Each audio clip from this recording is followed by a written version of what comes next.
Ronnie-Ward from the Ditmas Park section of the Flatbush neighborhood, Brooklyn, in the city of New York.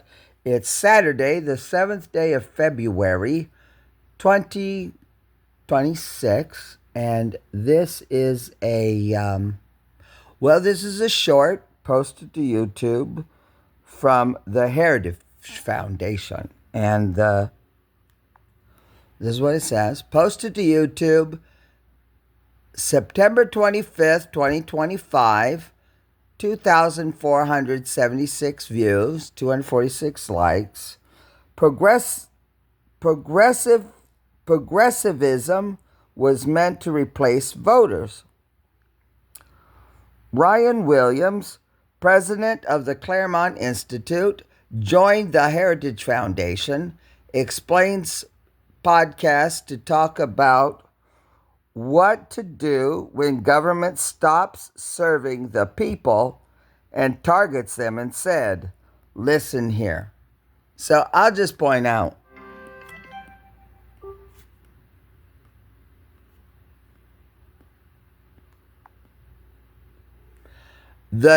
what this gentleman says essentially is that a group of technocrats should actually be the ones who implement the policy of the government and actually make the policy. Here he is. What's his name again? Let's get his name again. His name is Ryan Williams.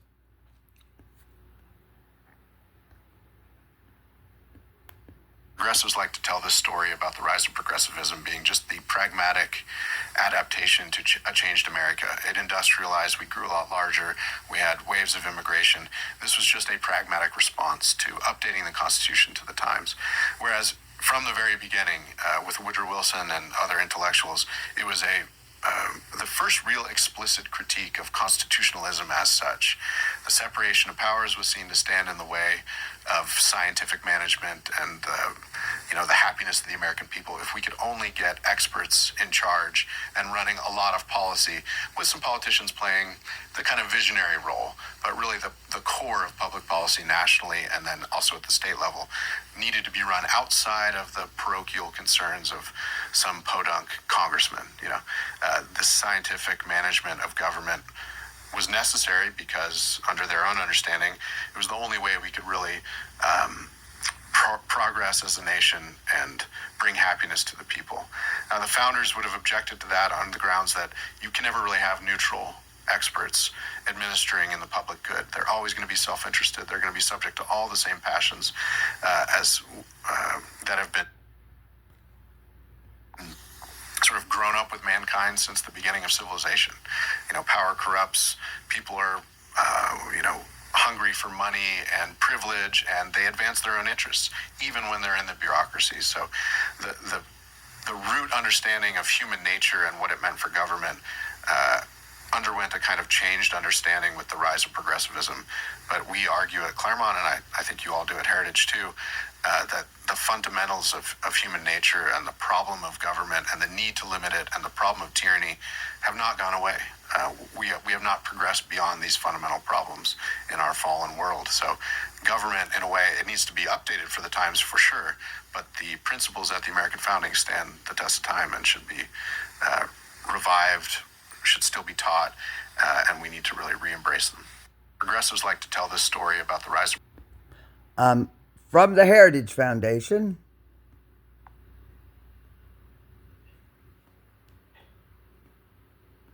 Heritage, we are stridently conservative. We're cheerfully...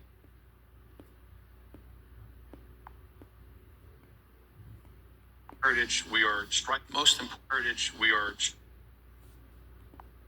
we are stridently conservative. We're cheerfully... It's posted to YouTube February 15th, 2023, 1,006 views, 13 likes. Finding compromise in the polarized with Dr. Kevin Roberts, president of the Heritage Foundation. Dr. Roberts discusses finding compromise in order to push conservative ideals he feels would benefit all Americans. Check out the full interview on our YouTube channel. Oh, Faithful Politics is their YouTube channel. Let's go back and listen. This is the president of the Heritage Foundation, but they have another YouTube channel called Faithful Politics. Is not the entire left. We have to be able to address the center as well. So, Heritage, we are stridently conservative. We're cheerfully so we don't demonize people. It's actually something we abhor. Here's the other channel, Faithful Politics, that they have another YouTube channel. Looking for that common ground. It doesn't mean that our conservative principles will go away. It doesn't mean that our conservative solutions we're proposing will go away.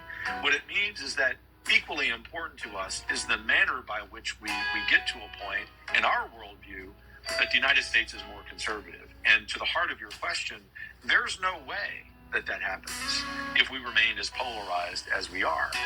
There is some thinking on the political right, and I understand where this is coming from, that we can just forget the left because the left has gone just too far. Well, in fact, maybe a part of the left has become so radical that I, especially as a faithful Catholic, I don't think the chances are great. But we need to be really careful in understanding that segment of the left is not the entire left. We have to be able to address the center as well. So, Heritage, we are stridently conservative. We're cheerfully so we don't demonize. Well, that's a really interesting rhetorical way to say it's our way or the highway for everybody else. This is a great, nice, friendly sounding authoritarian approach.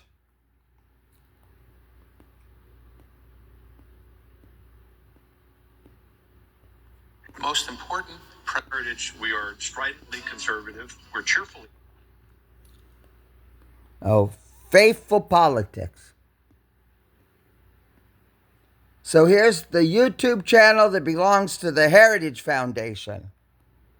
Faithful Politics. We just saw it. That was the president of the Heritage Foundation.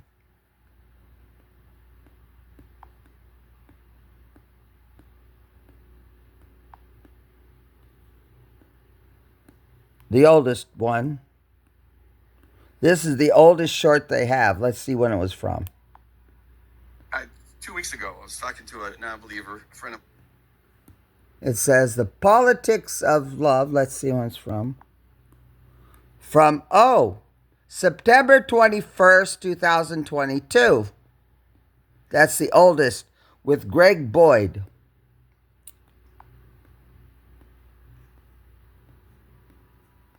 So this is the very first short that the Heritage Foundation put up on there. 2 weeks ago, I was talking to a non-believer, a friend of mine, and I'm just trying to slowly erode all of his assumptions about Christianity. Because if I thought Christianity was what he thought Christianity was, I'd be an unbeliever too. But at one point he said to me, I'm not ready. I don't believe what you believe, but your version of the gospel is the first thing I ever wanted to believe. And I said to him, well, that means that you're starting to understand the good news. If you're hearing the true good news, you may not believe it, but you would wish it to be true because it really is good. And if it's not something you wish it to be true, then you're not thinking about the true gospel. You're thinking about the left-wing gospel or the right-wing gospel, the politicized gospel, the butthead gospel. 2 weeks ago, I was talking to a non-believer, a friend of mine, and the most popular one. This is the most popular short they have right here. 7,800 views. Why did you write a book about the Seven Mountain Mandate? Give us kind of the backstory. I started writing about the subject of the book, Charlie Kirk and Turning Point USA back. And then kind of follow. Why did you write a book about the Seven Mountain Mandate? Posted May 7th, 2025. Charlie Kirk's Christian Nationalism. Unpacking the Seven Mountain Mandate. Explore the origins of the Seven Mountains Mandate and Christian nationalism with our in-depth political analysis. Discover how Charlie Kirk and Turning Point USA adopted these ideologies, we delve into the backstory and impact of this movement.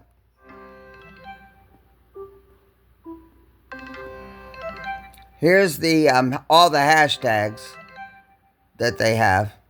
So let's go back and listen to it.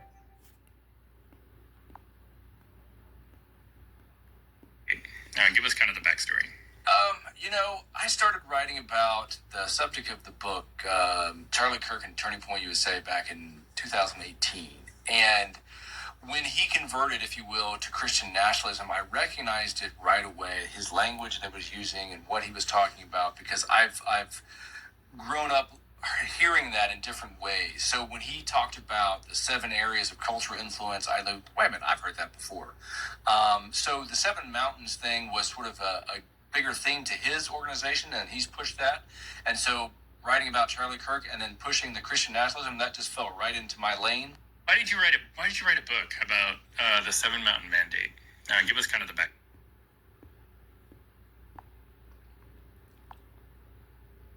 So this is the most recent podcast, short, that the Heritage Foundation posted up to its page. I pick him up. I go and pick him up every Sunday morning. He's transgender, makeup, the whole shebang. And matter of fact, the first Sunday he came to my church, my security team came up to me and he said, "Pastor, we got a transgender guy here. What do you want us to do?" I said, "Give him a donut, give him some coffee. Ask him, how's he doing? Treat him like you would treat anybody else." I said, "But sit close to him and keep an eye on it." I pick him up. I go and pick him up every Sunday morning. He's transgender, makeup, the whole. Unconditional love, care, acceptance. It's like we're so scared of unconditional love. It's amazing how scared we are.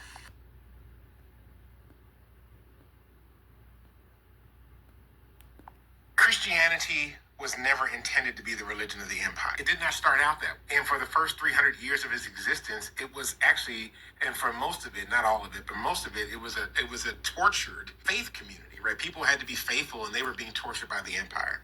It wasn't until Constantine in the 3rd century actually begins to make it the religion of the empire that we begin to see this transformation.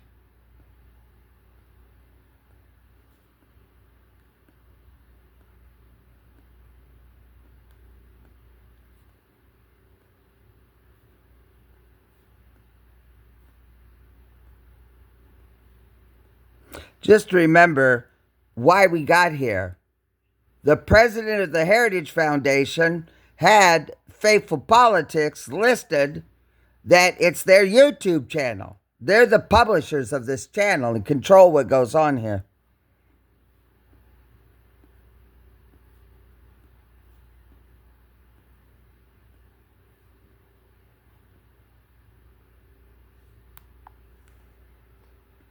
What I hear across the board is people are just really tired.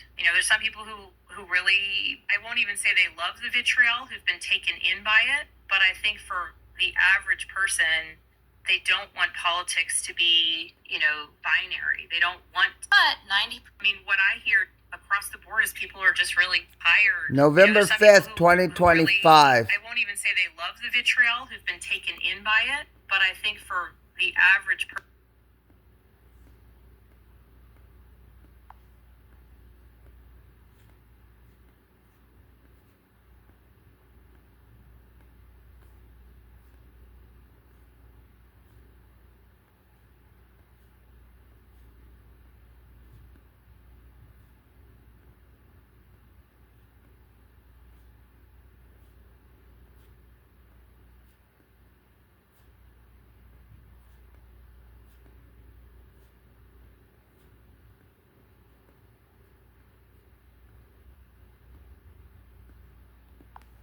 I feel like we were a lot better off a prior time, I think, if you look at Jefferson's writings, where it was clear that the idea of religious liberty was meant to embody religious opinion of all types. And I feel like even in, as late as the early 2000s, when Scalia was in office, or was a justice at least, I know people had a lot of complaints about him. Here's the latest video to Faithful Politics, which the Heritage Foundation is the publisher of this. Their name's not on it, but remember how we got here. 20 hours ago. Inside a ProPublica investigation. How indigenous storytelling reframes scripture. Andy Hale on church conflicts and politics. Dan Carr, You Are Not Your Own, The Christian Cure. Matthew Bodie, Free Speech Under Pressure. Pastor Ed Newton, Mark J. Defiant on evolutionary psychology. Anthony Fredar from Time in New York. Here, let's see what this is. I want to call people too. My hope is that we listen to our better angels. And listen, like you said when we first started this conversation. Anthony Frida from Time and Time and The New Yorker to Christian Art. Face of Jesus Park, posted January 8th, 2026. In this episode of the Faith Roundtable, Josh Bertram sits down with Anthony Frida, award-winning illustrator, educator, and activist, whose journey took him from major editorial platforms, Time, The New Yorker, and The New York Times, to explicitly Christian art centered on truth, beauty, and redemption. Anthony shares the turning points that reshaped his life, moral crises inside advertising and media, a deeply personal health emergency that reawakened faith.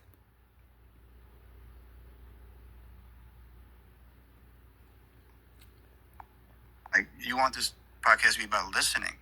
Listen to God. Listen to the better angels within you. You're a fractal expression of God. You're not here to hurt people. You're not here to hurt yourself. You have to love God.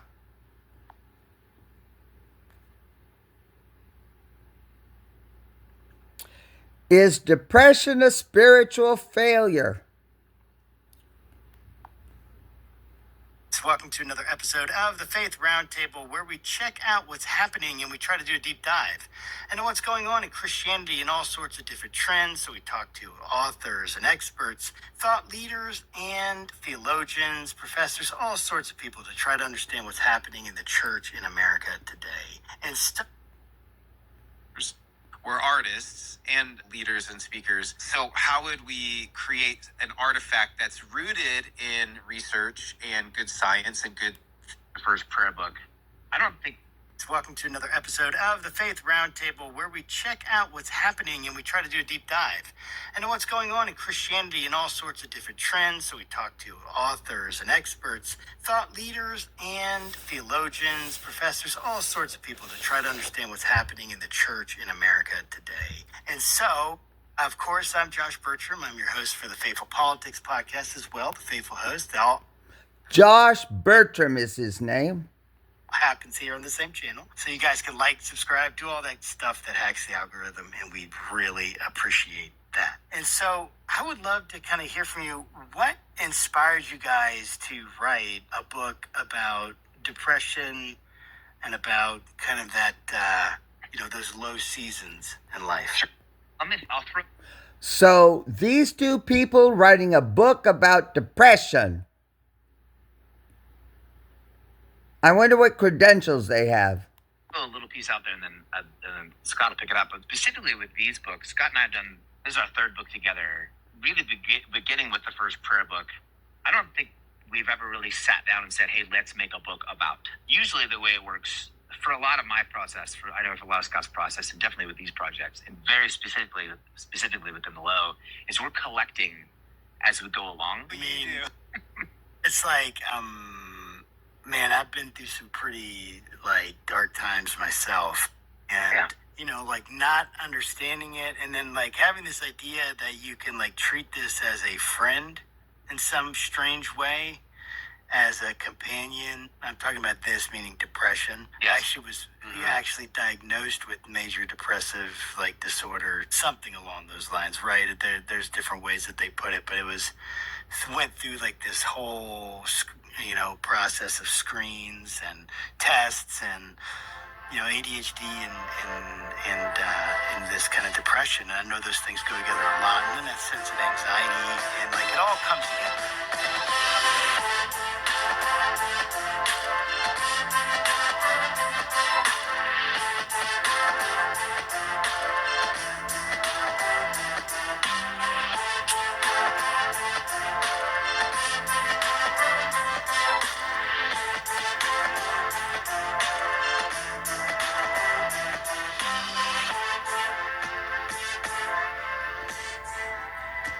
Says it's hosted by Pastor Josh Bertram. Well, hey there, guys. Welcome to another episode of the Faith Roundtable, where we check out what's happening and we try to do a deep dive.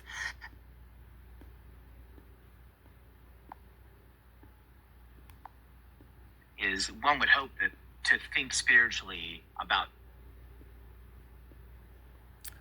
Justin this is our third book McRoberts. together, really beginning with the first prayer book down and said, hey, that really could have been prematurely part of the first prayer book in 2015, 2016, because this is just stuff that Scott and I have been talking about and writing about forever, because we live in and out of seasons of depression. And so we chatted, 2 years ago, and said, I think the thing's starting to come together. Does that resonate, Scott? Yeah, just like the Gospels, I remember it a little different. No, I think I hear that. We were talking, and we were Justin this is my 5th book. This is Justin's 8th book. Scott Erickson. 8th book. We were talking about what things we were working on, and I was like, well, I actually have a collection of image and word poetry prayers for depression that I've just been that I make in my own depressive episodes. And he's like, I have exactly the same thing. And then we were like, wow, our powers combined could be something. And so we really talked about what would it be. I gave him material that I had been reading about, where does depression come from? What are the causes of it? He gave me some stuff to read too. And then we were like, okay, so we're not scientists or therapists or researchers. We're artists and leaders and speakers. So how would we create an artifact that's rooted in research and good science? Creating an artifact. Creating something now to make it an artifact from the past, but now? Good therapy, good spirituality, right. But then became an artistic, a palatable image and word book that helps you with that. Because I think what we saw a lack of was bad religion, bad therapy is let's just get you out of this, versus you're going through something for a reason.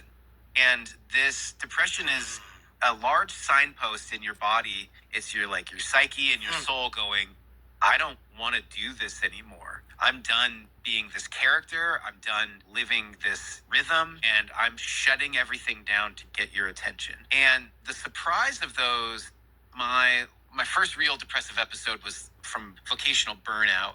And, when it lifted,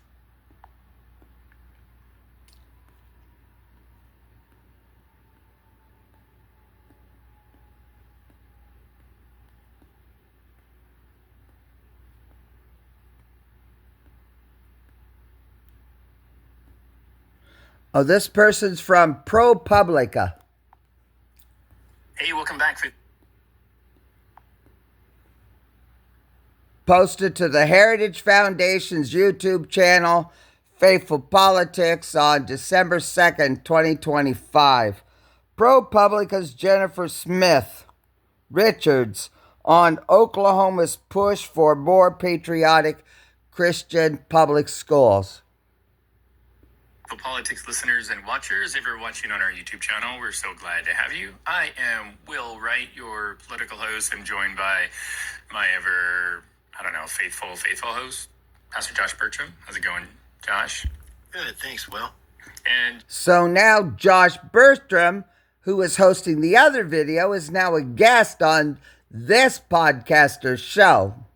joining us today, we have Jennifer Smith Richards.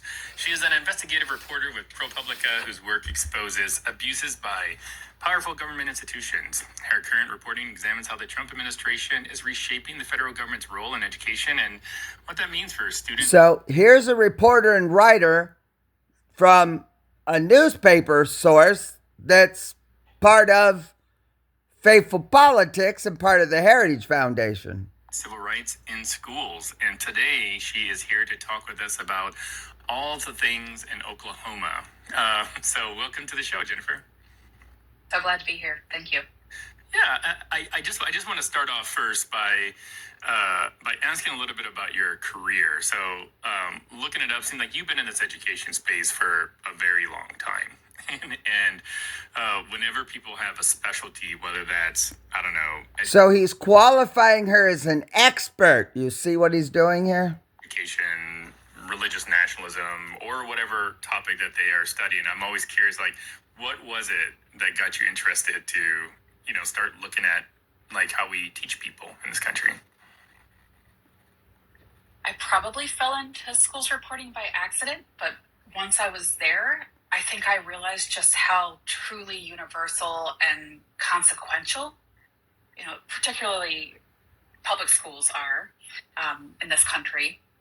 And I don't know, it's like it's such an interesting beat because you get a little bit of everything. You get government, you get politics, you get crime sometimes, you get business, right? So you get to cover all of these different sort of topics that intersect and are so important to people's lives and their communities. So it's just, I don't know, it's just a great beat to write about the world and write about, the American.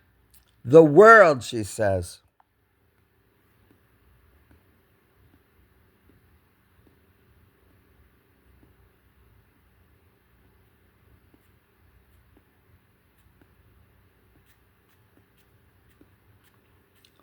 Let's see what the oldest video is.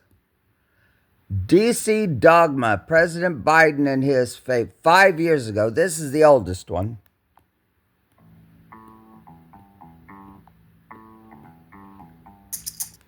Posted on January 30th, 2021, which was 10 days after President Biden took his oath of office. This is our first podcast turned video. Depending on the success of this, there may be more. On this episode, Josh and Will talk about President Biden's Catholic faith and how it may affect his decisions on policy making.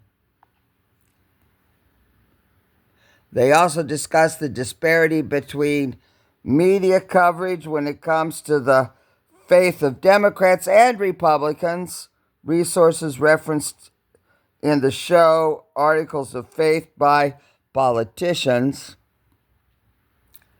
Joe Biden's faith, Amy Coney Barrett faith, 2 programs on NPR, Guardian, The Guardian, The Washington Post, NBC News, Fox News.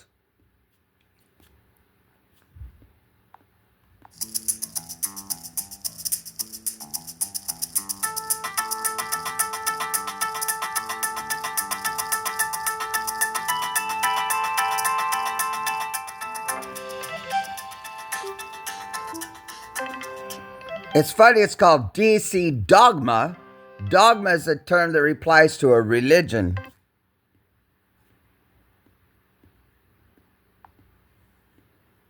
Hey, welcome, Faithful Politics listeners and now viewers.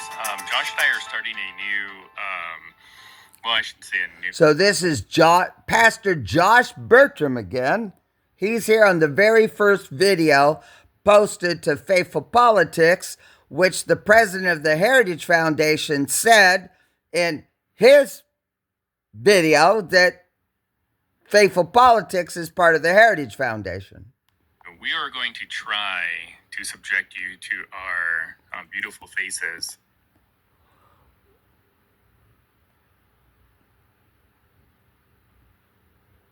Will Wright is his name, and there's Pastor Josh Bertram. Hopefully this goes well. If not, you'll never see our faces again. I'm Will, your politics host, and I'm joined here by Josh, the faithful host, and I will tell everybody that I had zero idea that Josh is a white man. Cat's out of the bag. They immediately put race right into the conversation when it doesn't need to be here. Dude. Yeah. Surprise. Yeah. You know what's funny is in my last job I worked with this guy named Tyrell, and we would.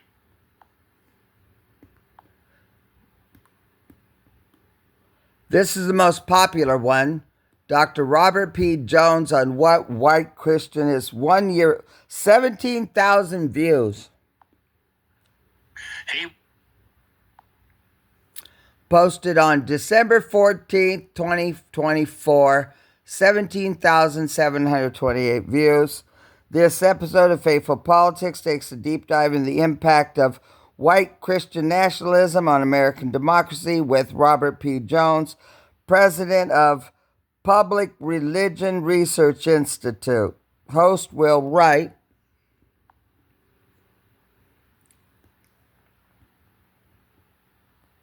Analyze the pivotal role white Christians played in the 2024 election, drawing from Jones's Time magazine article, What White Christians Have Wrought, and his latest book, The Hidden Roots of White Supremacy. Now, you have to understand, they're not writing these articles and books saying that white Christian nationalism is a bad thing. No, they're not. They're apologists for white Christian nationalism. Welcome back, Faithful Politics listeners and watchers. If you're watching on our YouTube channel, I'm your political host, Will Wright. Your faithful host, Pastor Josh Bertram, can't be here today as he is being a good parent today. But with us, we have with us Robbie Jones.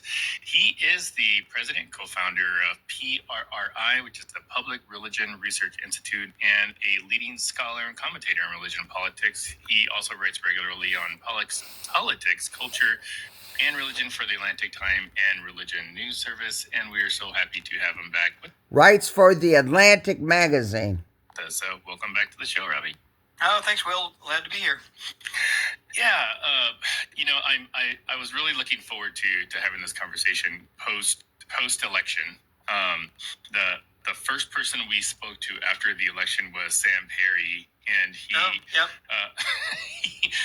I don't know if he made us feel better about the results, but he definitely put it in context, and I think that having you on is probably going to help fill out a little bit more of the context of what happened at the most recent election. So I want to kind of jump right into it and talk a little bit about this article you wrote for Time magazine called "What White Christians Have Wrought." But before we dig into it, help us put this into its proper context about white Christians. Like why is white Christians kind of the focus of this work, your article, and so on? Yeah.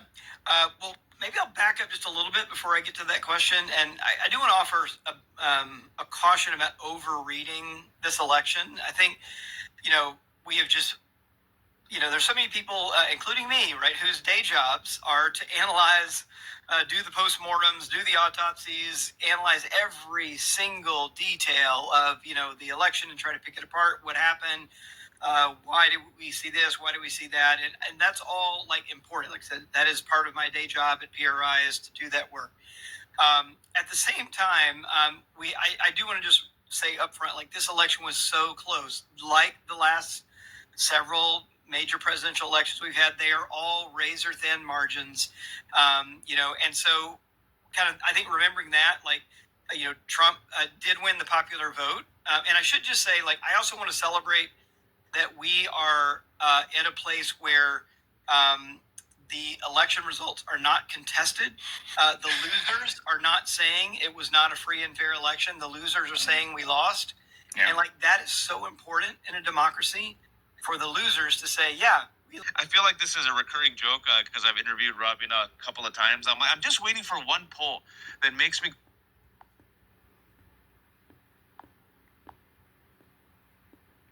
This is most popular post to his own channel. MAGA's white Christian nationalist. Robbie, welcome. Endgame. Hey, glad to be here. Good to see you, Watch. All right.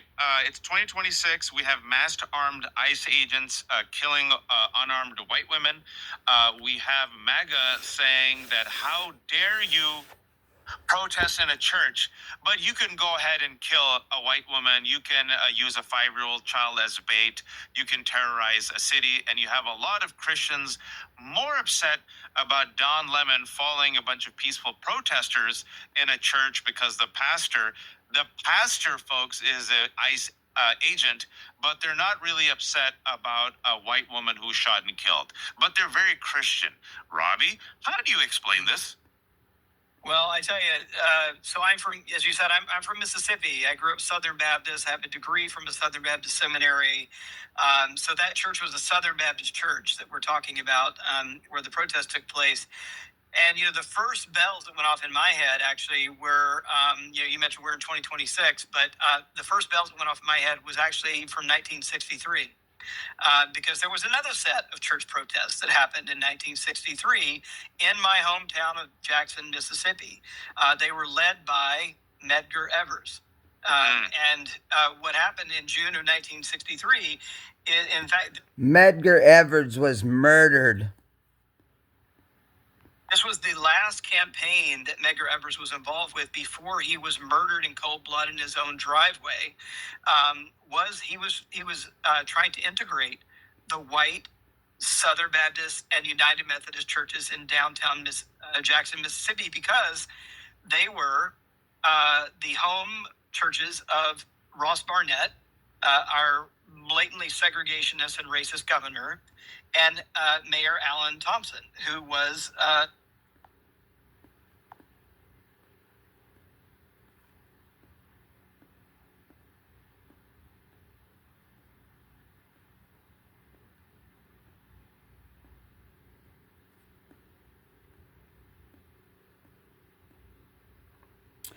Is the beloved community still a viable idea?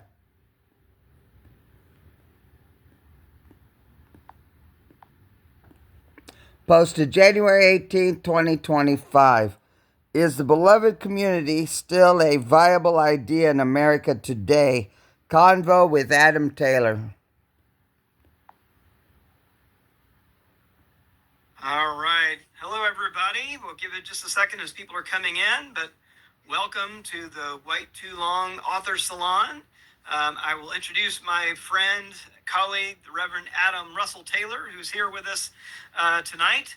But thank you all for joining us. We sometimes do these in the middle of the day, like on the lunch break, and we sometimes do them in the evening. So we're glad that you all could join us for our evening session tonight. All right. Looks like people are piling in. All right. Let me just start off, Adam. I'm going to give you the introduction. So I've known Adam for, well over a decade, a dozen years. Really, virtually all the time I've been doing work here in Washington, D.C. It may be close to 20, actually, Adam. The one I kind Probably is, yeah. Not that we're trying to get ourselves, but yeah. It's getting close to 20 years. So I'm searching for Kevin Roberts, Heritage, because he's the president of the Heritage Foundation. He has his own show, The Kevin Roberts Show. Heritage President Dr. Kevin Rogers, a debate 1 month ago. What's next for the Heritage Foundation? Here he is. We'll end up here. It's on the Heritage Foundation YouTube page. Dr. Kevin Roberts, welcome back. What's next for Heritage? 4 cornerstones of the future.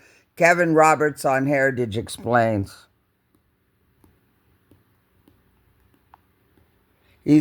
Mark Genney on the Heritage Explains podcast to reflect on the conservative movement wins in 2025 and to review what's coming in 2026.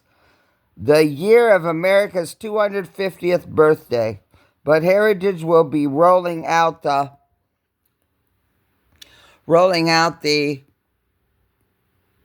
4 cornerstones that will anchor our policy goals for 2026 and years to come. Kevin Roberts is the president of the Heritage Foundation.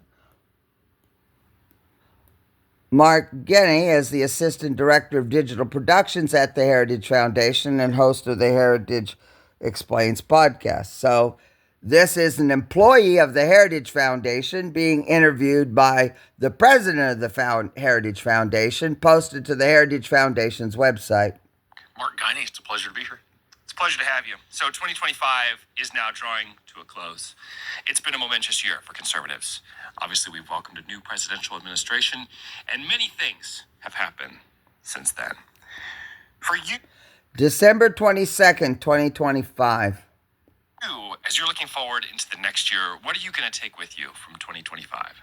Well, a lot of positive and a couple of challenging things, including a tragedy. The positive, to start with that, is that we are learning, conservatives are learning what to do when we're in power. And what you do when you're in power, operating within the constitutional order, within the rule of law, is that you're aggressive. And so as we sit here just before Christmas, there's a report out that 271,000 jobs have been eliminated from the federal government. And that is a cost savings, to be sure, maybe in the tens of billions of dollars starting in the next fiscal year. But the real important sign there is that this is one of the long-standing desires of the conservative movement, and it took a populist conservative, Donald Trump, to deliver on it. And we ought to take great encouragement that something that Ronald Reagan commenced 45 years ago, which Heritage was part of, obviously, is finally being delivered upon. He links Heritage to Ronald Reagan. The Heritage Foundation was founded in the late 70s. And the second thing is that we have tremendous examples of economic recovery. We're going to see more about that, I think, in 2026. We're cautiously optimistic here at Heritage. Russell Vogt is the director of the Office of Management and Budget, and he's directly from the Heritage Foundation. Among our economist colleagues about that. The third thing is this devolution of power from the federal government back to the people via the states is very much in motion. We see that in healthcare policy, in education, and we also see a presidential administration that, I won't yet use the word unprecedented with this, Mark, but they're knocking on the door of unprecedented numbers of peace deals around the world. This is the heart and soul of conservatism. So I couldn't be prouder, just as an American. So now he merges it to their foreign policy objectives. What's going on in 2025.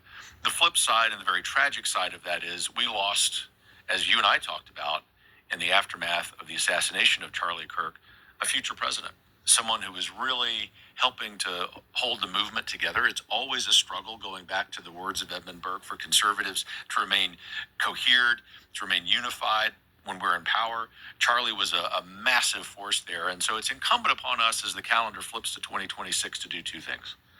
We got to continue to focus on the policy objectives that still are not yet accomplished. And they're not yet accomplished because the good guys have been in power for only 11 months. Heritage will play its role, as we'll talk about. But the second thing is, as it relates to some of the challenges and news cycles and all of that, we need to ignore that and just blaze a trail on behalf of the American people. Ignore the typical elite media outlets in Washington and New York who want to get us off our game, and let's go do the work of the American people. Absolutely. So this year has been really, really difficult. Self-governance, to go back to your very first values from one generation to the next. And often what we're combating on Capitol Hill are than our colleagues at Heritage do. that kind of goes soul deep, I think, more than most of the other. It's also a problem of legal immigration. We have, by some accounts, including by our tailwind we now have in the policy making of immigration and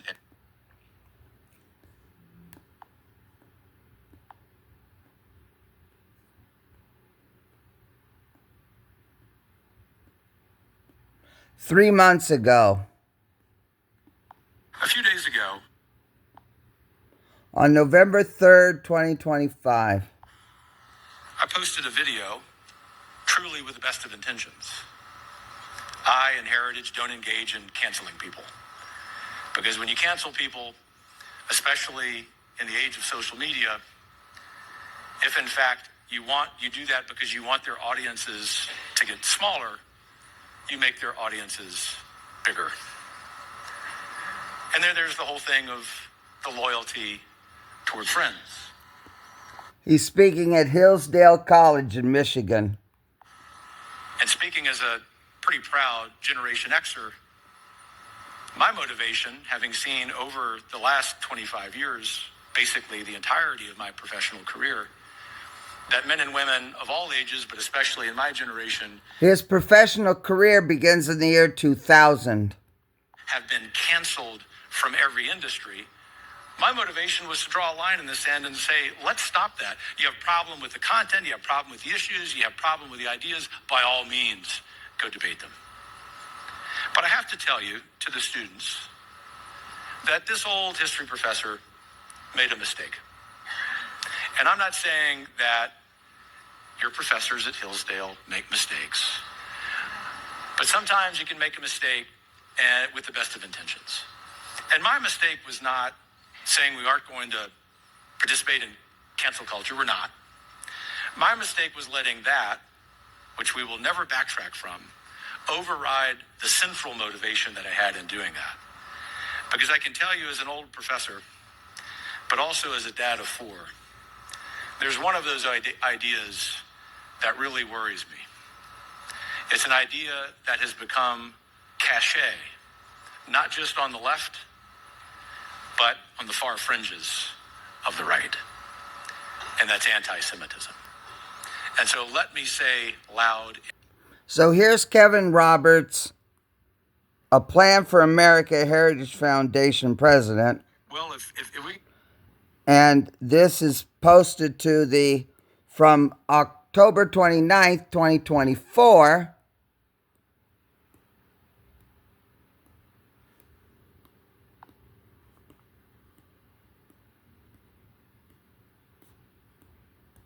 It says,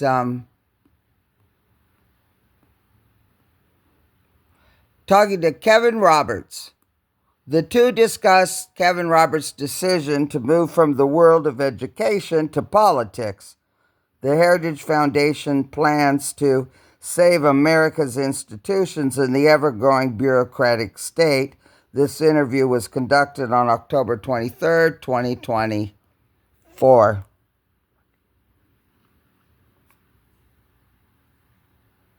Be truly aspirational, and I say the following not merely as someone who believes in the free market, but far more importantly in the effect that the tax code has on undermining self-governance. We need to completely overhaul our taxation system in this country for this reason.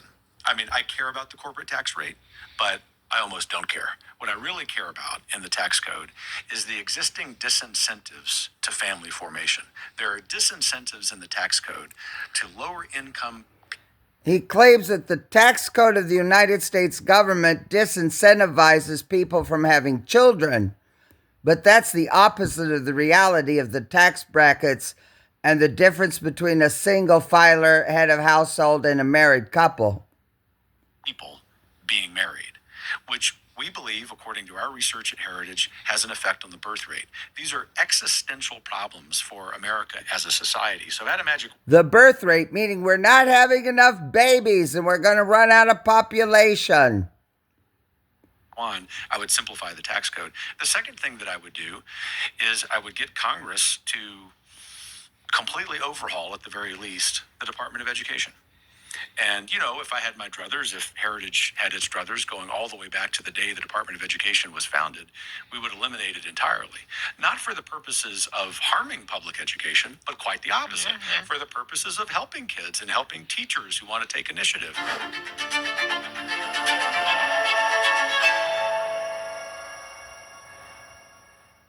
Kevin Roberts, welcome. You know, No, Dr. Arnn, it's a pleasure to be here. I don't know if I'm going to be a hoot, though. A hoot, that's what you That's a are. high standard. You're a Louisiana boy, but now Texas, you're fond of because you live there, Yes. and I regard you as a city boy. And Arkansas, we look literally and geographically down on Louisiana.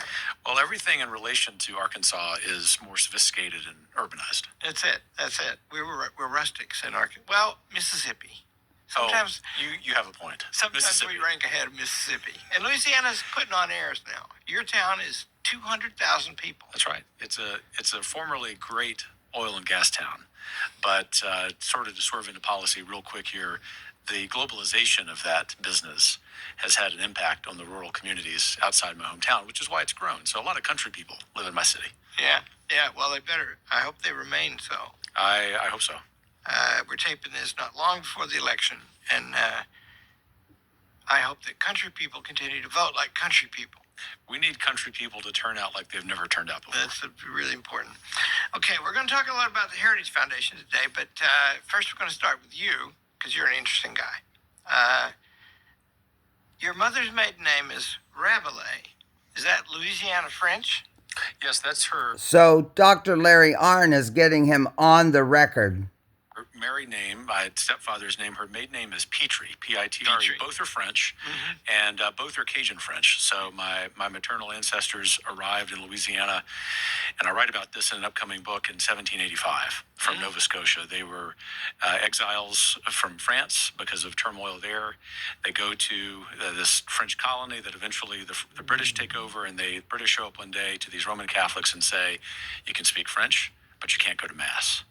And I'm very proud of what is a pretty legitimate legend in my family, which is my many times great-grandfather said, heck no. Yeah. And he cut off his nose to spite his face, and with 10,000 other people, sailed the Atlantic Ocean and the Gulf of Mexico and ended up in New Orleans and eventually went inland. And my mom is a direct descendant of them, which means that I am. And my grandfather, Mark Petrie, was someone who spoke Cajun French as his native tongue. Not formally educated well, but someone who is educated in the ways of the world and is my hero. Oh, wow. He helped raise me. And when was this, when they made this trek over to America? There was one wave in the early 1780s and then another second big wave in 1785. And almost all of them arrived in New Orleans, which, of course, was an internationally important port city. And a lot of the real estate and jobs there were already taken. And so these folks either went straight up the Mississippi River, past Baton Rouge, north of Baton Rouge to what is today St. Francisville, Point Coupee Parish. My ancestors went up the Atchafalaya and the Bayou Teche from St. Martinville and ended up in one of the great Cajun places in the world, Opelousas, Louisiana, population 18,000. So maybe that's a little more comfortable for your Arkansas right. self. Still a little big for us, but 18,000 is in the range. Why don't you go to Texas? Because this is the greatest school on the planet, other than Hillsdale. Yeah. Do you really think that? It's my favorite professional football team. Yeah. I went there because, all kidding aside, we like Texas. Although my wife is from a place near Lafayette too. We're adopted Texans. We've lived there a couple times, and we consider the Texas Hill Country one of our favorite places. But as a scholar, Texas had the best assortment of early American historians who focused on the slave trade, which was my interest. And so professionally, it was a good place to be, even though I was, as I am now, a conservative Christian. I was treated well. I was professionally formed well, had a really excellent training there as a historian, as a social historian. Why the slave trade? How'd you get interested in that? You know, when I was doing my master's, Larry, at Virginia Tech, where I also had really good formation and training, I got interested in the African-American family. Historically, because in a class on family history, I read Daniel Patrick Moynihan's report on the Black family from the 60s. And gentleman who became my thesis advisor was a scholar of social history and family history, and he said, Roberts, you might just want to pursue your interest in the Black family. And I just kept going farther back in time. Eventually, found some plantation records in which the plantation owner in Central Virginia kept very detailed records, genealogical records of generation after generation after generation of slaves. This is highly unusual, as you know, and that, the short version is, led me to real appreciation for some of the macro level changes that were happening. In particular, to sum up here, the transition from the transatlantic slave trade coming to an end, legally at least, in the United States in 1808, as you know, and the domestic slave trade, where slaves were being sold by the scores from the upper South to the lower South. My dissertation focused on that. How'd you meet your wife? Oh, it's a great Southern story. She always wants me to sort of dress this up, but I think it's great. It's very typical of our hometown, which is the heart of Cajun country. I was still finishing college. She was out gainfully employed, and during Christmas week one year, she was out with a group of friends. I was out with a group of friends at a place called Grant Street Dance Hall, one of the most famous honky-tonks in our hometown, and I bought her a beer. I had no pickup line. It wasn't a pickup kind of place. And we danced a little bit. And I said, I'd like to take you out on a date next week. She said, I don't know you, but here's my phone number. And about a year or so later, we were married. Mm-hmm. And so 27 years later, 4 kids later, we wish Grant Street Dance Hall were still around so we could go back and have another cold beer. Yeah. So they married right around the year 2000. So he has no direct knowledge of anything before the year 2000, really. Yeah, I had my honeymoon in the Pyrenees. I married an English girl, and next year I intend for us to go back to the hotel where we stayed in the Pyrenees for our honeymoon. Oh, that would be great. And that hotel is still there. And in fact, we've been there once, and the little toddler boy is now manager of the place, but his mom is still alive. So there's the chapters of the podcast. Introduction, overhauling the tax code, reforming the Department of Education, guest introduction, importance of rural voter turnout, Cajun ancestry, family history, academic journey and interest in slave trade, meeting his wife, a Southern story, transition from academia to public policy, joining the Heritage Foundation. The Heritage Foundation.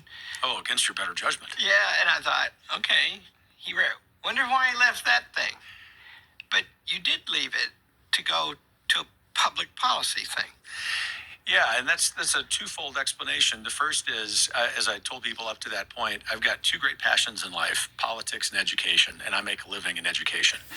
And then because at Wyoming Catholic College, we were confronted by the Obama administration in 2 ways. One on the aforementioned issue of loans and grants, but the second was on the contraceptive mandate of Obamacare, which is a faithful Catholic college we simply could not participate in. People can have a different thought about that, which is fine. It's America. But for us, we simply couldn't. And what that did was kind of wet my whistle for policy and politics.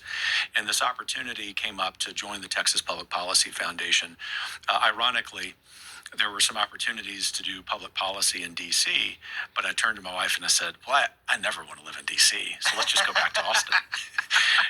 Isn't that good? I took up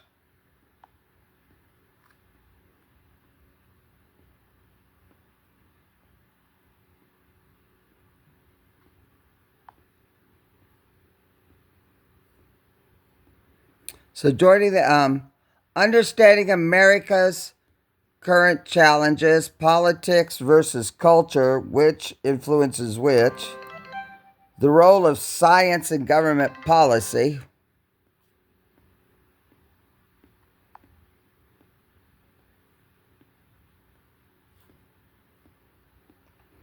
economic and governmental transformations, accountability and government overreach, revitalizing self-governance, policy changes to restore America, the role of education and parental rights, structural reforms in healthcare and Social Security, defense and national security, the need for innovation in military strategy, Lincoln's vision of the future of America, conclusion and final thoughts. Let's go to Lincoln. Recommended. How does it fit with those two things? How does it get us closer to that system of limited and constitutional rule that is responsible for our greatness? Well, it won't surprise you to know or to hear that not only do I accept, but enthusiastically so, Mr. Lincoln's framing, but I think our recommendations at Heritage Mr. Lincoln? Why not President Lincoln? fit neatly within that framing. And that also makes sense philosophically and ideologically, as I say, who Heritage has been as an institution of civil society for 51 years and who it comes from. Direct ideological, philosophical line from Lincoln. The emphasis on self-governance, the emphasis on which Heritage actually invests in other organizations and institutions outside D.C. in revitalizing associational life, institutional life, communities. Very important to, say, the spirit of the Declaration.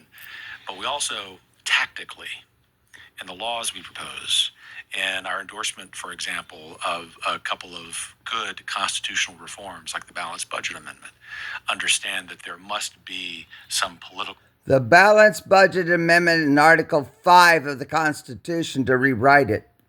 And policy reforms attendant to those social and cultural changes. And by the way, I should say, as we're closing, that even though both of those efforts are aspirational, and we will need to muster a lot of perseverance and political will, and even though we're going to have to win a lot of elections, I think we're going to do it. And the reason I do is because it's still America. And that hasn't changed. Amen. Amen. That's so this is Kevin Roberts, the president of the Heritage Foundation. On May 17th, 2023, Kevin Roberts of the Heritage Foundation president's keynote address at the London National Conservatism Conference on May 16th, 2023. It's 24 minutes. Let's summarize the video.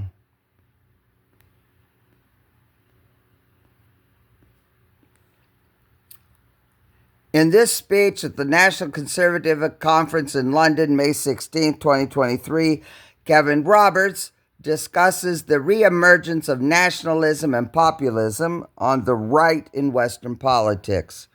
Here's a breakdown of the key points. The failures of the New Left, the nation state under attack, nationalism as a re-emergence, Reaganism and Thatcherism, the ruling class's contempt for nationhood, the power of nations, one nation Burkeanism, rebuilding nations.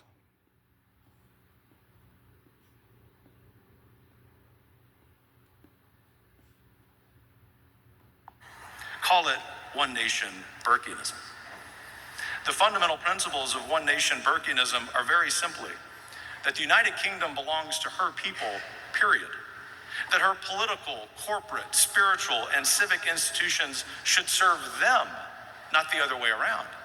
That her culture and history are a treasured patrimony British children have a God-given right to inherit. That those same children are a God-given gift British parents have a right to raise. That the religion of Britain's heroes and saints is true. That religious freedom is prior to governmental authority. And that Britain's success will be determined specifically by things economists and scientists cannot measure. The strength of our marriages, the happiness of our children, the flourishing of our communities, the dignity of our work, the vibrancy of our faith, and the restored confidence of every Briton that they are all in this together. The policy program that follows these principles should be as obvious to us in this moment as Lady Thatcher and President Reagan's were in theirs. In this video, Kevin Roberts says that we have to stop big tech influence over America. This week, the Heritage Foundation laid out a roadmap to combat big tech and counter what they call the grave threat to our republic and our basic February 12th, 2022. rights. Here to discuss is the president of the Heritage Foundation, Dr. Kevin Roberts. Dr. Roberts, thanks so much for being here. I love talking to people who say, hey, I've got a solution to this problem. I appreciate that. First, tell us why action is necessary to combat this threat right now. Well, thanks, Tom, for that comment. I've been on post here at Heritage for 3 months, and the first thing that I mentioned to my colleagues is, look, everyone is acknowledging there's a problem in big tech. We've got to do something about it. They're looking to us to come up with a roadmap, and I'm so proud of the work that we've done. But to answer your question, to write a headline, we've got to get big tech to stop having the influence over American society, over our way of life. And so we've laid out a number of details. This is a sort of typical policy paper, but it really is oriented toward action. And that's the thing that I really want to emphasize. Right. We must take action at the federal level against them. Okay, you've got a number of steps, as you said, for Washington to take. Give us some of the main actions to protect Americans you believe should be happening. We should be focused on this right now. Well, 3 in particular, I think will take care of the problem, or at least get the big tech companies' attention. The first is we have to assess executive liability on this. It is so frustrating, to be polite about it, to see what these big tech CEOs think about their ability to run roughshod over us. And I want to be really clear, Tom, we're not talking about just congressional hearings for the sake of congressional hearings. Right. We want these executives to have legal liability for the censorship that they're taking against, especially those of us on our side. But the second thing is, we hate that we have to use this tool, but these companies have gotten too big. They've exploited the free market system, and we must take antitrust action against them to make them smaller. The third and final thing is, and this is really getting to the heart of the technology of it, they need to publish their algorithms. You and I, when we woke up today as folks who are center-right, had a probably 500 times greater chance of being censored. That's right. You experience that at your network. Yep. People who are right of center see that every day. So in this video, Elon Musk, who's big tech, and Vance are restoring America. Now he says Elon Musk and big tech is okay. You're the president. This was posted on February 6, 2025. The Trump-Vance administration is moving at historic speed, dismantling the administrative state and restoring power to the American people. Heritage President Dr. Kevin Roberts joins Bloomberg, Balance of Power, to break down the strategy behind the conservative revolution, the role of Elon Musk, and why Washington fears real change, plus what's next for the broader spending cuts in foreign policy.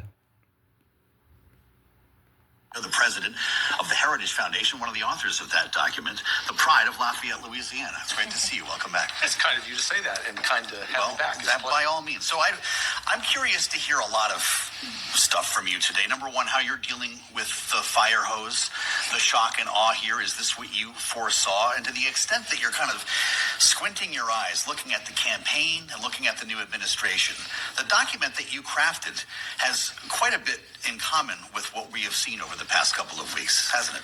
I look at this as a historian. I was educated as an early American historian, and I'm hard-pressed to think of another American president who has started with this pace. It really is, from a conservative policy point of view, to your question, Joe, shock and in awe. To be clear, President Trump and Vice President Vance deserve 100% of the credit. It is those two men and the great men and women they've assembled, I think what will be the greatest cabinet in modern American history, who deserve all that credit. I think the conservative movement, to your question, understood that we needed to be much better prepared in serving this president than we were the last time. And to the extent that any of us, whether it's us at Heritage or a million other conservatives had some tiny role in suggesting a menu of options, that's fine. We've done that at Heritage for 45 years. We'll do it for the next 145. But Trump and Vance deserve credit for this moment. Has anything, though, that we've seen take place in the last 2 weeks and change not aligned with that point of view, with the American leadership picture that was outlined in those 900-something pages? The real thrust of the work that we do at Heritage. She's talking about the document called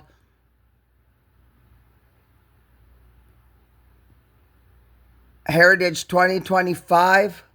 As you know, is to articulate an aspirational vision for revitalizing self-governance, restoring freedom to the American people, as President Trump said in his inaugural, a revolution of common sense.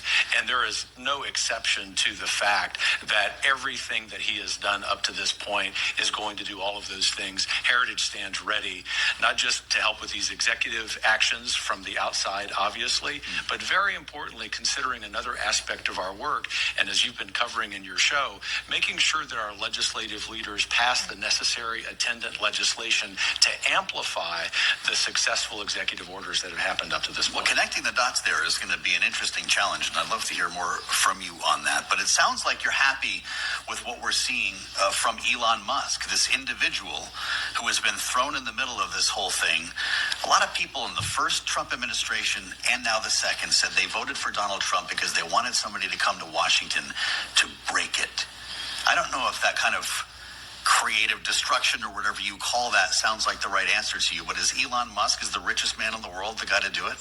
Creative destruction is precisely what Washington needed, and we are celebrating at Heritage the first phases of the unearthing of the grift and corruption that has happened in this city that, of course, is bipartisan, but a bipartisan problem, but also is something that for all of us who want transparency, regardless of our politics, it's a good thing that happens. And I think that in addition to the creativity that Donald Trump himself brings to the office, the innovation the vice president brings to the office, that having someone with the success of Elon Musk to be a partner in this is really good. And I find it sort of comical, not suggesting that you were saying this, Joe, that all of the chatter, say from House and Senate Democrats about Elon being unelected, never was observed about George Soros or Alex Soros. And they, of course, with their creative destruction, have actually destroyed American institutions. The Trump-Vance revolution that's 2 weeks in is actually restoring them. Posted to YouTube January 31st, 2024.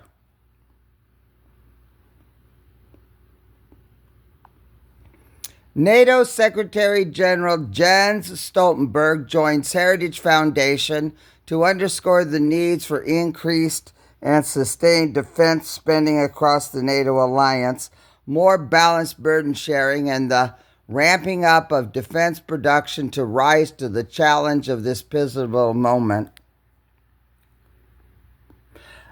John Stoltenberg served as NATO Secretary General for 10 years prior to Mark Rutte, who's the current Secretary General.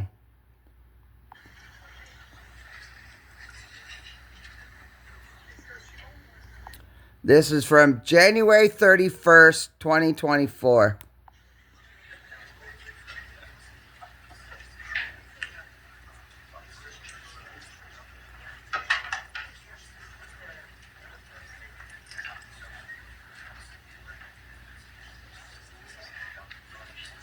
Ladies and gentlemen, welcome to our program, the NATO Secretary General on Modern Needs of the Alliance 75 years after its founding.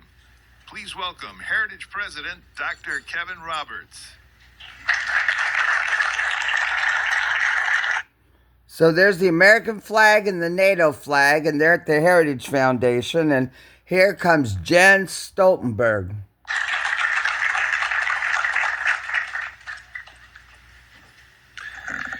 good morning and welcome, all of you here in the audience and those of you who joined online.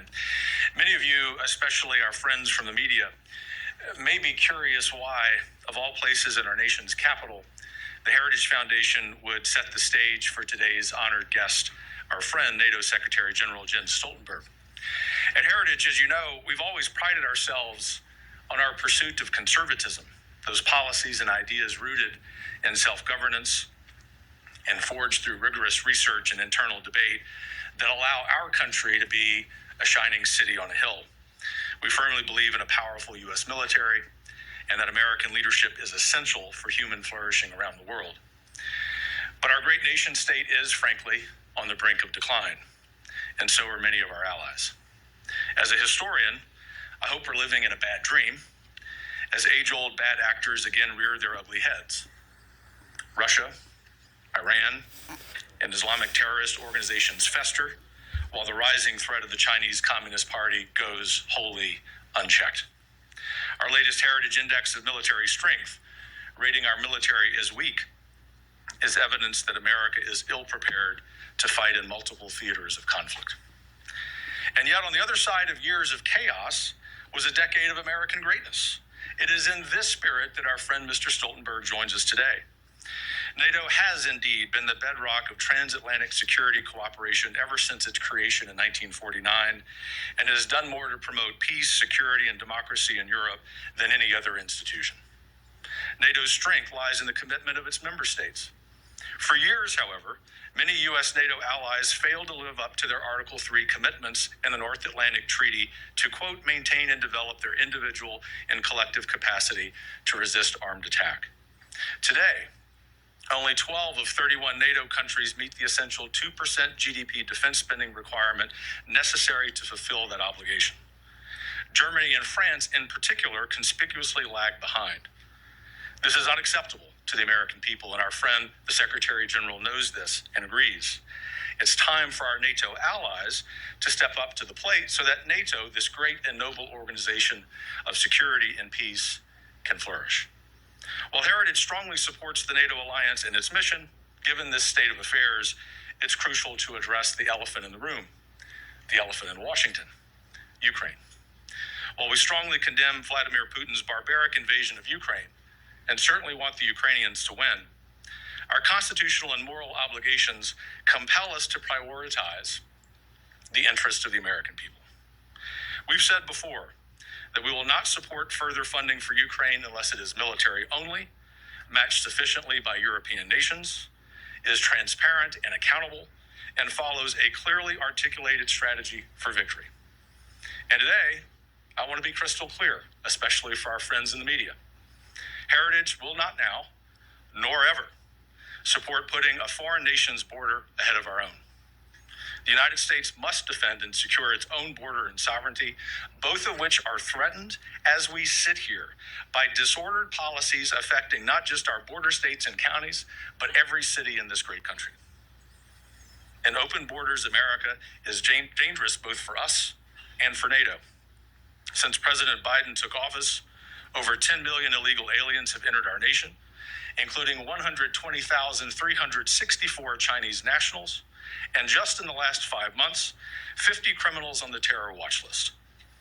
While not the subject of today's program, the leaked details of a so-called border deal out of the Senate point to more disordered priorities and Washington games.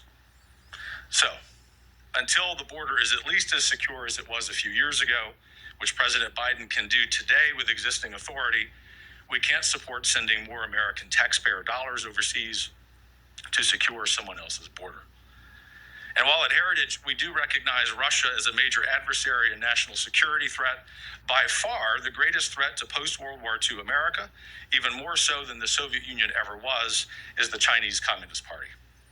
The United States must balance these threats and does not have the luxury of ignoring the Pacific, let alone the Middle East, to focus exclusively on the Atlantic.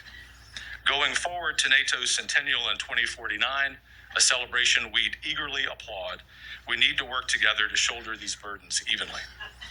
For nearly 8 decades, NATO has indeed safeguarded the peace and prosperity of the transatlantic community. This vital mission should continue. We look forward to discussing the role of NATO in the modern era and what needs to be done collectively to address rising global threats. In that spirit, today I am truly honored to welcome NATO's Secretary General Jens Stoltenberg to Heritage. Mr. Stoltenberg, who assumed his role in October 2014, brings with him a most distinguished international and domestic career. As a former Prime Minister of Norway, he has been a strong supporter of greater transatlantic cooperation. Under his leadership, NATO has responded to a more challenging security environment, which I've outlined, by implementing the biggest reinforcement of its collective defense since the Cold War, increasing the readiness of its forces, and deploying combat troops in the eastern part of the alliance. At Heritage, we deeply value this forum for scholarly endeavors, vigorous debates, often missing in Washington, and the critical conversations that shape our world. As we navigate the path toward a prosperous and peaceful future, let that conversation continue here today with Mr. Stoltenberg's address. Please join me in welcoming to the stage.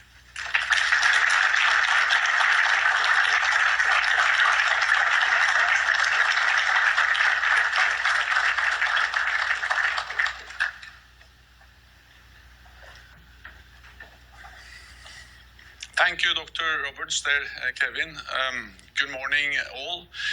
It is great to be back in Washington and a pleasure to speak at the Heritage Foundation. You seek to advance the interest of American citizens and stand up for ideas that strengthen America and the fundamental values that underpin this great democratic nation. Freedom, opportunity, and prosperity. Today, these values are under attack by malign foreign actors seeking to undermine them. They are threatening our free world. They are openly contesting American power, and not just America. They are trying to trample over the global rules that keep us all safe. These are dangerous times. China is modernizing its military and developing new weapons without any transparency or any limitation. It is trading unfairly, buying up critical infrastructure, bullying its neighbors, not least Taiwan, and seeking to dominate the South China Sea. While China is the most serious long-term challenge, Russia is the most immediate one. Putin has brought war back to Europe on a scale not seen since the Second World War, and is developing new strategic weapons to threaten the United States and its allies. His war is not just... So this is January 31st, 2024. So here's Jens Stoltenberg. A few months later, on September 19th, 2024, and this is his farewell address. Speech by NATO Secretary General Jens Stoltenberg at the German Marshall Fund event, Reflections on a Challenging Decade, 19 September 2024. Speaking at an event hosted by the German Marshall Fund on Thursday, 19th, Secretary General Jens Stoltenberg shared 5 key lessons for NATO's continued success following a decisive decade at the helm of NATO.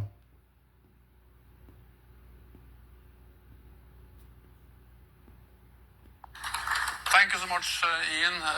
Distinguished guests, ladies and gentlemen, it's great to be here tonight. Great to be here at the German Marshall Fund. And as you said, Ian, 10 years ago, almost exactly 10 years ago, when I started my tenure as Secretary General of NATO, the first platform, the first speech was actually delivered here at the German Marshall Fund. So it's great to be back and to end my tenure giving a speech to the same institution. And thank you so much for the excellent cooperation we have had over these years.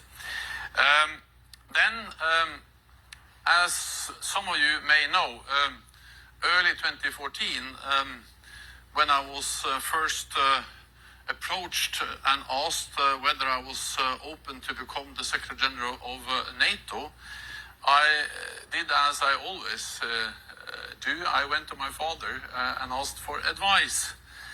And he said, not so much happens at NATO.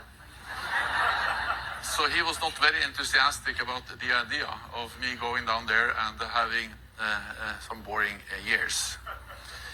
And I listened very carefully to him because he joined the Foreign Service in Norway in the 1950s. He was Minister of Defense and Minister of Foreign Affairs. And he attended more NATO meetings than almost any other Norwegian. And maybe he was right that NATO was traditionally quite static. But static, quiet, is absolutely not the right way to describe the alliance of the last decade. Since I took up my post as Secretary General in 2014, the world around us has changed profoundly.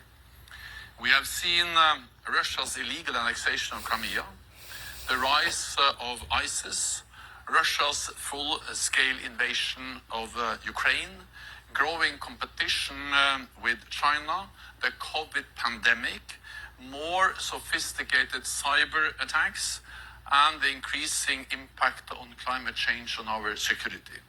So the list goes on.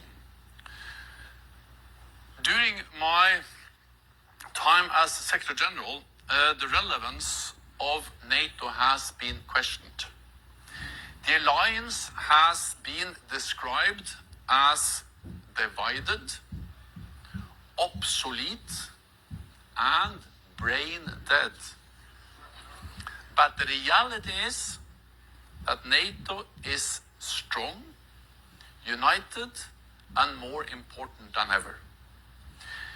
We have, over these 10 years, undergone the biggest transformation in a generation. We have strengthened our defenses from having 0 to tens of thousands of combat-ready NATO soldiers on our eastern flank. From 0 soldiers to tens of thousands in 10 years, aligned against Russia.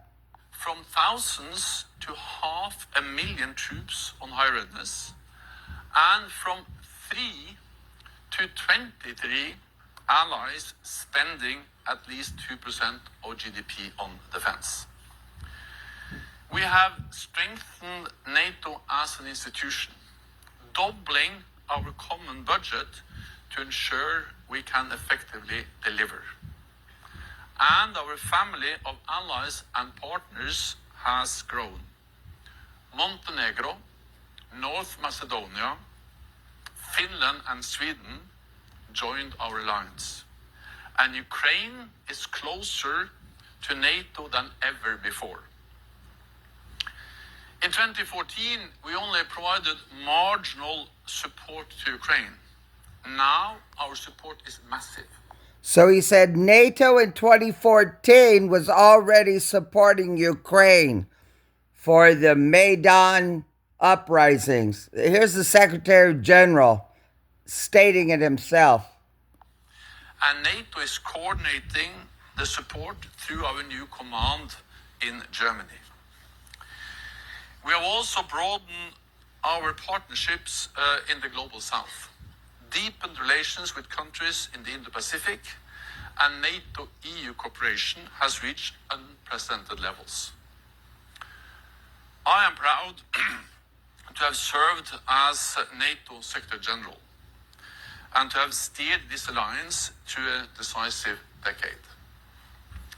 As I look back at this incredible journey, let me reflect on 5 lessons that are key to NATO's continued success in the future. First, we have to be willing to pay the price for peace. The more money, the stronger our defenses, the more effective our deterrence, the greater our security. Since 2014, spending across the alliance has gone up substantially. All NATO allies now invest at least 2% of GDP in defense or have plans to get there soon. And for the first time, total defense spending across Europe and Canada is above the 2% target. So the good news is that we have delivered on the pledge we made 10 years ago. But the bad news is that this is not longer enough. That is why NATO allies have agreed to spend at least 2% of GDP on defense. And that is why we have agreed on robust defense plans with specific capability targets that outline what each ally needs to provide in terms of weapons, forces, and readiness for our security. To meet these agreed targets, allies will have to spend significantly more than 2% of GDP on defense in the years to come. The second lesson is that freedom is more important than free trade. Not so long ago, many allies believed that buying gas from Russia was purely a commercial matter. That was wrong. Russia used gas as a weapon to try to coerce us and to prevent us from supporting Ukraine. We must not make the same mistake with China. Depending on Chinese rare earth minerals, exporting advanced technologies, and allowing foreign control over critical infrastructure weakens our resilience and create risks. Of course, we will continue to engage with China, but we must not trade short-term economic interest for long-term security needs. At the same time, and this is important, security cannot be an excuse to introduce protection measures against friends and allies. On the contrary, the more we limit trade with potential adversaries, the more important it is to preserve open economic relations among allies and ourselves. Barriers and tariffs between our countries will increase costs, reduce quality, and stifle innovation. This will undermine our security because it will undermine the strength of our economies. NATO prevailed during the Cold War, not least because we believed in open economies and competition between our countries. And remember that in Article 2 of our founding treaty, the Washington Treaty, it is stated clearly that we should encourage each other to strengthen our economic collaboration between allies.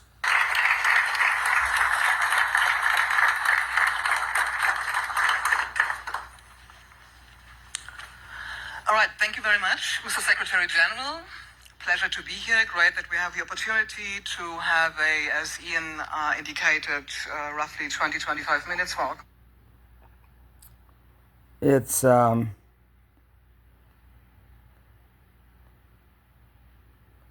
Bettina Klein, moderator. Conversation, and we will then open up to the public also online. When you're watching us, you can send us your questions. We will see how many we will get in here. Before I pick up on a few of your remarks just now, this is one of the last occasions, at least, you're going to speak publicly in your capacity. So let me start with the question we are all interested in. How does it feel? It feels very strange. And to be honest, there are mixed feelings. I'm ready to go back to Norway. NATO will be in safe hands with the excellent new Secretary General Mark Rutte. He has the experience, he has the knowledge. He has been the Prime Minister of a coalition government, so he knows how to make compromises, which is the key to become a good Secretary General of NATO. But he also has demonstrated the commitment to the transatlantic alliance and the support to Ukraine. So he knows how to compromise when compromises are needed, but he also knows how to not compromise and to not compromise on our core values. Now, I'm not answering your question because it's easier to speak about something else. How it feels?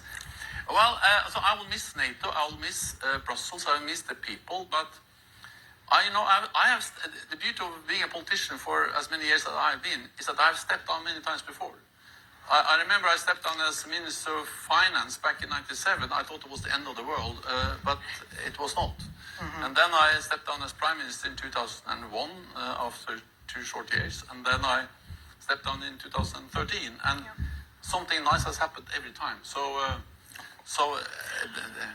There's a bright future even for former Secretary General of NATO. You quoted famously your father, not much is going on at NATO, so things changed a bit. So you quoted between obsolete and brain dead. So how difficult was it to navigate between those remarks, those times? I remember pretty well how NATO reacted then. Is it more? I think that the best way for NATO to prove that we are vigilant, we are live, we are kicking, we are a strong alliance is actually what we do. So instead of starting a discussion about these labels that was put on us, what we did proved that was wrong. The reality is that we have seen the biggest reinforcement of our collective defense in a generation. In 2014 we had 0 battle groups, 0 NATO combat-ready troops, these time part of lines. And now we have thousands, 10 battle groups, and thousands of combat-ready troops. We have gone from a few thousand forces on high readiness to 500,000. And again, defense spending going from 3 allies, the United Kingdom, United States, and Greece, the only allies that were at 2%. Even the Baltic countries, Poland, they were far below. So by doing what we have done, the support to Ukraine, increasing our deterrence and defense, strengthening our cyber defenses, everything we have done over these years, and then also 4 more members of it. If we were so bad, why would all these countries like to join? So I think just the action speaks louder than words. So instead of engaging in a discussion about these labels, we just demonstrated by what we did that we are vigilant, strong, and fit for the future. That sounds to me you're quite proud of what you have achieved during the last 10 years. Let me pick up on a few things you said and what you labeled as the most important lesson. This was the last one, actually. We never can take the bond between US and NATO for granted. You said we have to invest into the transatlantic relationship. What does it mean specifically beyond the finances? Or is it about the money, about expenditures, capabilities? What do you mean specifically? I mean both finances, capabilities, but also politically. On the finances, I think it has been absolutely fair of the United States to criticize European allies for not investing enough. And we have to remember that this has been a consistent message from presidents actually dating back to John F. Kennedy. It was President Obama that was the president when he actually made sure that we were able to agree at the NATO summit in Wales in 2014, the commitment to go to 2%. Then President Trump was also very clear on this message, as you may remember. And then President Biden has conveyed the same message. They have used different language, but the core message has been the same. And of course, when I say invest in our transatlantic security, I mean that Europeans and Canada have to show that we are willing to carry our part of the burden. And the good news is that's exactly what the Europeans and Canada now are doing. But it's more than that. It's also to understand the political relationship, The idea that we have to be together, not create competing structures that will overlap and duplicate NATO. And then I mentioned one of the most important things in my speech, and I may repeat that just to make sure that you all understood it, was that one thing is to see the dangers of economic dependencies on potential adversaries, not to be dependent on Russian gas, or not to be too dependent on rare earth minerals for China. But a total different thing is to introduce economic barriers against friends and allies. That's quite right. That was another point you mentioned. Yeah, the point is that to invest in our transatlantic bonds is about defense budgets, but it's also about not creating competing structures, and it's about understanding that integrating our economies, but also with friends like Japan, South Korea, Australia, New Zealand, others, will actually strengthen us, and the opposite will weaken us. So that's important. Yeah, that's investing. That brings me to your. Well, it's Ronnie-Ward from the Ditmas Park section of the Flatbush neighborhood, Brooklyn, in the city of New York. It's now, it's Saturday, the 7th day of February 2026, and it's now